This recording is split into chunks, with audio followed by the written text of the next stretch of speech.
Hello and welcome to Global Eye. I'm Parikshit Luthra. Now to the big story from the United States. One of the National Guard members targeted by the gunman has died. US President Donald Trump said in his first live remarks since the shooting, while the other Guard member remains in critical condition. Soon after Trump took to Truth Social to announce a new immigration stance, he said he would permanently pause migration from all third world countries to give the US system time to recover. He also said that the US will aim to end federal benefits for non-citizens and significantly reduce what he referred to as illegal and disruptive populations. This followed reports that the suspected shooter is an Afghan national who came to the US under temporary immigration status during the Biden administration and was later granted asylum. In response, US immigration authorities have suspended all immigration processing for Afghan nationals pending a full review of vetting protocols. Additionally, the administration has ordered a re-examination of all green cards issued to immigrants from countries of concern. Meanwhile, US missions around the world are awaiting guidance from the White House and the US Department of State before implementing any changes. And it is believed it may take a few days before new instructions are issued. At present, routine visa services appear to be operating normally. In today's discussion, we'll explore what these developments could mean for India, especially since the number of Indian nationals apprehended while trying to enter the US illegally has hit a 4-year low. And also in 2025, the US reportedly deported over 2,700 Indian citizens. Listen in. Suspect is an Afghan national flown here by the previous administration, who was such a bad administration. And I have a picture of a plane. This is what it looked like when they came in. It was total bedlam. Do you remember that period of time? Total bedlam. People crammed onto the plane. We have no greater national security priority than ensuring that we have full control over the people that enter and remain in our country. For the most part, we don't want them. And joining us now to take this discussion forward is Ambassador K.C. Singh, former diplomat and strategic affairs expert, and Naveen Chopra, chairman with NN Chopra Consultants. Thank you very much, gentlemen, for joining us. Ambassador K.C. Singh, let me go across to you first. Could you give us a sense of how this is going to be accepted by countries around the world? Now, this is a very sweeping remark that President Trump has made, that he's going to pause migration from all third world countries. How is he going to do that, and what will be the impact? Well, President Trump, I don't think he cares what other countries are thinking about his policy announcements. We've seen it with the tariffs, completely without any basis, rationale. They kept going up and down depending on whether he likes a country, doesn't like it. So this announcement, everyone will sit back and wait. With Trump, you don't know tomorrow morning. He may moderate it. He may worsen it. We don't know that, because he's actually picked on the wrong case. The Afghan who's done the shooting was a US collaborator in Afghanistan. He was working for CIA. And there was a danger that he might be repatriated. If he was sent back to Afghanistan, having been a collaborator, he'll be probably killed by the Taliban. So he's choosing between jail in America to death in Afghanistan. Now, instead of singling the case out and saying, let's not send people back to dangerous places, he's stepped down on the gas because his own rating is down, his popularity is down. A number of midterm elections have shown that the mood has turned in the country and the economy is not doing too well for all his protestations. So he's picked on one issue on which he's been rating reasonably high, which is immigration, which also, because of the way the ICE agents have been going after people. The other day, they picked on a relative of his own White House spokesperson. Now, if that, to distract from that, he's gone on to this. I think it's more for domestic political reasons than for any impact, because in fact, what has come out is that jobs have not increased in America over the last 9 or 10 months of his presidency, because immigrants going out is not helping Americans get jobs. It's just slowing the economy down. And then Trump himself a few days ago said that H-1B visa is fine, even though his base were unhappy. He realized that without those educated workers and skilled workers coming in, US economy will be impacted. So we really don't know what he means. Is it only for domestic consumption? By third world countries, is he only going to pick on countries which are seen as having terrorism or being anti-US or having regimes which are anti-US, Iran, Afghanistan, etc., or it's across the board? We don't know. I doubt it. I don't Right. think he can do something across the board. Yeah. Ambassador Casey saying whatever the outcome may be, and this and understanding that we've got after speaking to multiple sources, that it will take some time for a guidance to flow from the White House to US missions around the world. No one really understands at the moment what his tweet or Truth Social post means. But just the sentiment, just the optics of it, do you think this is going to push the emerging countries further away from the United States? Further away from President Trump. I don't think they'll be pushed away from the United States. They're all waiting for the midterms, another about 13 months. And they think if the Congress transfers from the Republicans to Democrats, or may even happen before that, because there is one Republican member who's resigning. There's another race which is very close. So things are not looking very good.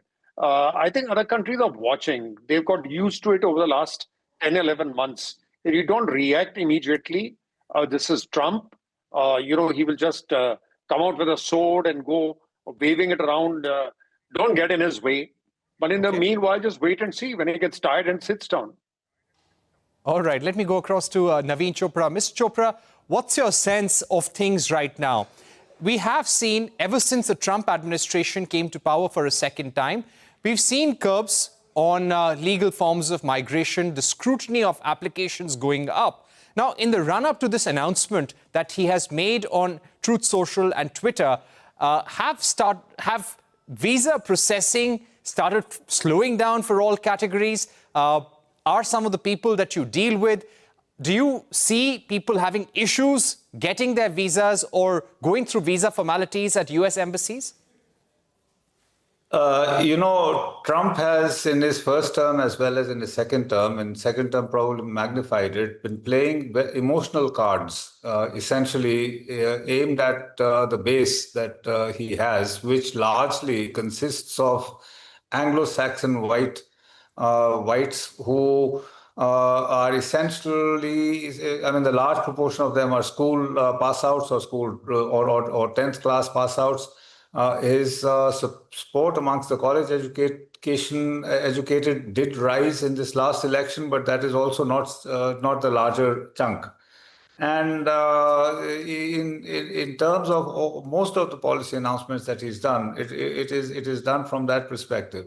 I get an impression, and I would say without prejudice, I get an impression that if you look at the history of Trump and his growth and the way that he has treated his own people in his businesses and stuff, that he essentially has a racist mindset where non-white-skinned people are anathema.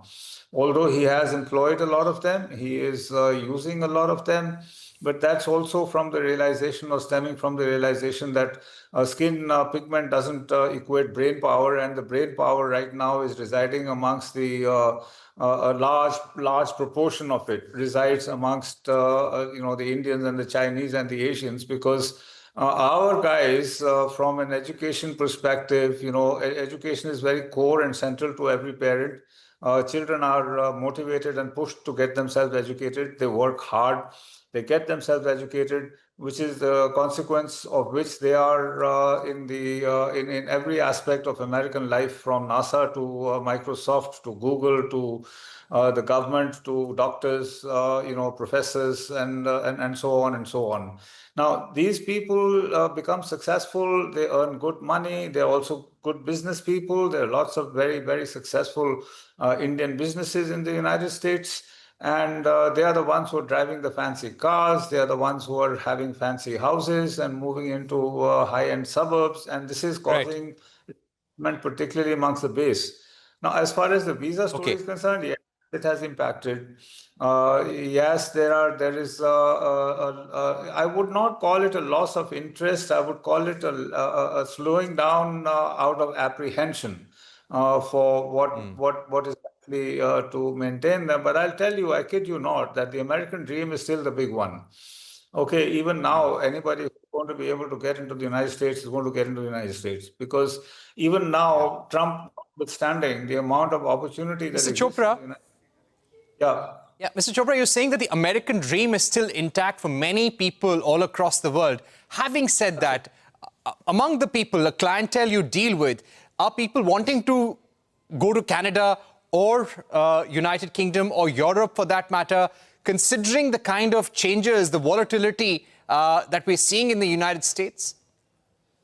Yes, there is a shift also towards United Kingdom, Australia, New Zealand, Ireland, Europe. European countries are coming into focus. Germany is very, very big right now. But when it comes to the United States, the elite or the wealthy individuals increasingly larger numbers, and this is very quiet.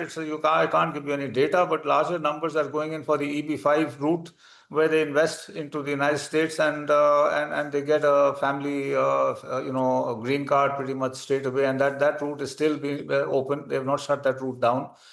I think there's a lot of optics going on out here, and I also, from experience, 30 years of experience in the global education student mobility market, I have seen multiple cycles of countries clamping down on because of this local, Anglo-Saxon, primarily the Anglo-Saxon sentiment, and then having to open up because there's not enough people to do the essential jobs.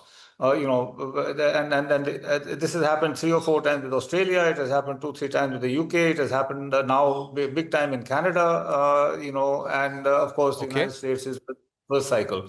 So it's cyclical, and you are absolutely right. My colleague on the show was making this observation that waiting for the midterms. Yeah, I mean there seems to be some churn happening, and the midterm could spring surprises. But having said spring surprises, you need to consider both sides of the equation. If Trump gets a majority in both houses, he'll change the constitution. That's true. My final question to Ambassador K.C. Singh. Ambassador K.C. Singh, how should India navigate these challenges? We're still not there when it comes to the trade deal or an agreement to set aside the tariffs, the high 50% tariffs. What should we do? How should we speak to the Trump administration? We're already doing that relentlessly. Look, unstated, when we do the trade deals, unstated is always the issue of migration. When we're doing it with Europeans, we're taking it up. With England, we took it. UK, we took it up. We say this is like trade. It's not just goods, services, goods, and then people migration. That's all part of a larger, complex arrangement. And you can't say, no, I will not take your people. I'll just take your goods, or I'll use the services. So this would be very much there even with the Americans. So it's a bit of a setback because you can't see doing a trade deal with America if they clamp down on visas, and even legitimately people who are legitimately wanting to go to America, you block it. It's not going to be helpful. But the Indian government, I think they will do what they've been doing for the last 6-8 months, which is at the political level, you remain quiet. You will have your spokesman just say, we are unhappy with this or regret it, or we hope they change it. We'll watch for a few days, and then after that, we'll have some kind of a statement. But behind the scenes, I'm sure Mr. Goyal will have to take it up and say, we can't have a trade deal if we're going to be behaving like this, because this is part of the deal. Movement of people is part of what we negotiate. May I say something? My final answer. Yeah, please go ahead, Mr. Chopra. Well, I mean, I think that, Trump is a slightly simplistic mind to my way of thinking. I think he should be told that, look, we have 1.4 billion Indians and one soap a month equates to 1.4 billion soaps. Now, do you want access to this market or not? I think, we should play tough with it. And we should buckle down. We are largely an inward-looking economy. We are, that's why we didn't suffer too much from the global shock. I don't think that we should be scared. I think we should buckle down. We should look for other markets aggressively. I know this, that if you let the Indian businessman loose, remove the constraints on the Indian business community, they will go and win the world for you.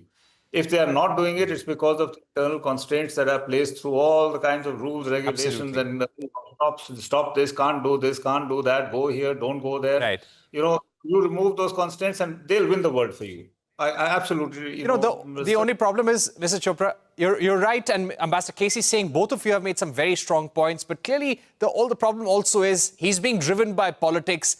To what extent Will this continue motivating him? That remains to be seen. But of course, India will have to be ready for all scenarios when it comes to President Trump in the White House. That's all we have time for with Mr. Chopra and Mr. Singh on this segment. We're moving on, but we'll be right back after the break. We will be talking about Russian President Putin's visit to India this December for the annual bilateral summit. And it's very significant in terms of our overall strategic ties, energy ties and defense ties as well. We will be discussing this with Professor Amitabh Singh from JNU and Nikita Mentkovich from Eurasian Analytical to discuss Putin's visit.